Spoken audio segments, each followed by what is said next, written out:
Am I 100% in focus? I look like I am. My name's Andrew Colton. I own Colton Visuals and I make music videos.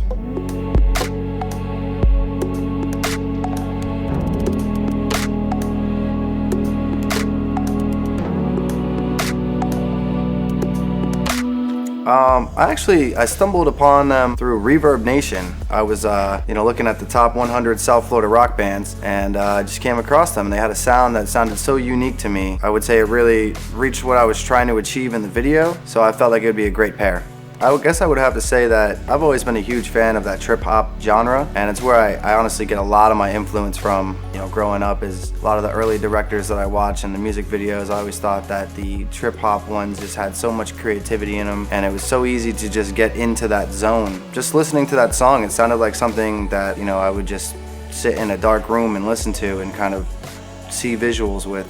We shot this video a little bit, here in Palm Beach County at our studio, downtown Fort Lauderdale. We shot some of it in Margate, which, my hometown.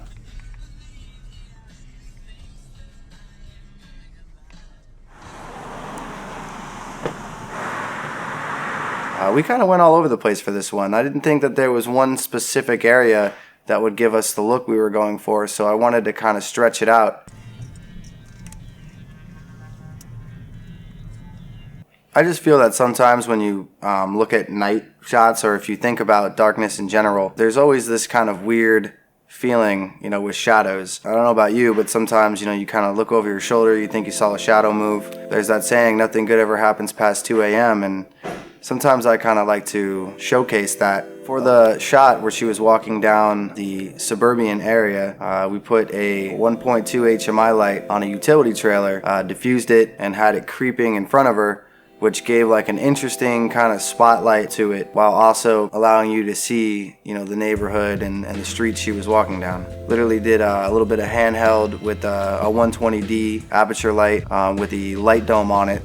Julian Prieto is another great DP and director, and I had him walking backwards with it, kind of keeping a continuous distance.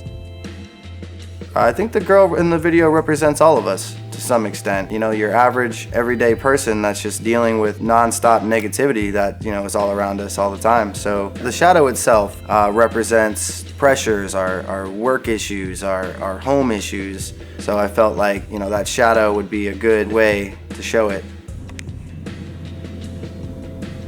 Whenever I do at night scenes or people at home scenes, they're always very kind of stock looking. I wanted to go very artistic. I wanted the choices that I made to be either loved or hated. The process of actually making the hand was fun too. I had a friend of mine, Michaela, who I've known for a long time, and she's a special effects artist. You can keep those if you want. I don't know if you have any. If I probably would eventually. Know me, creepy fingers. My name is Michaela, and I was born in Miami Beach. I've known Drew, how long have I known you? Years, like a coon's age. Just years I've known him. But he's always worked with people I've known. So it's always like Florida's so small. So once you work with somebody, it's kind of like 6 degrees of Kevin Bacon, 6 degrees of Andrew Colton. So I love the video. It kind of blew my mind. I'm all about the creepy side of things, so it's so appealing, the whole creepiness of it and adding the hand.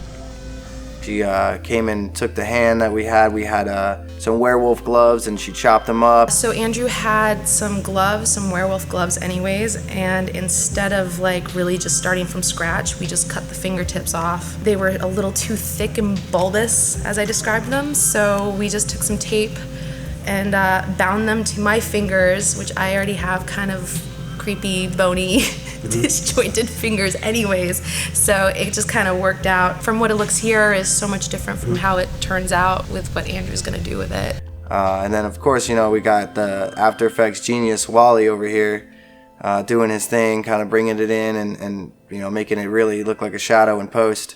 We actually used her hand and her arm as our puppeteer for that. Definitely shout out to Michaela for that. For those of you that don't know, the singer's name is Jesus, not Jesus, but Jesus.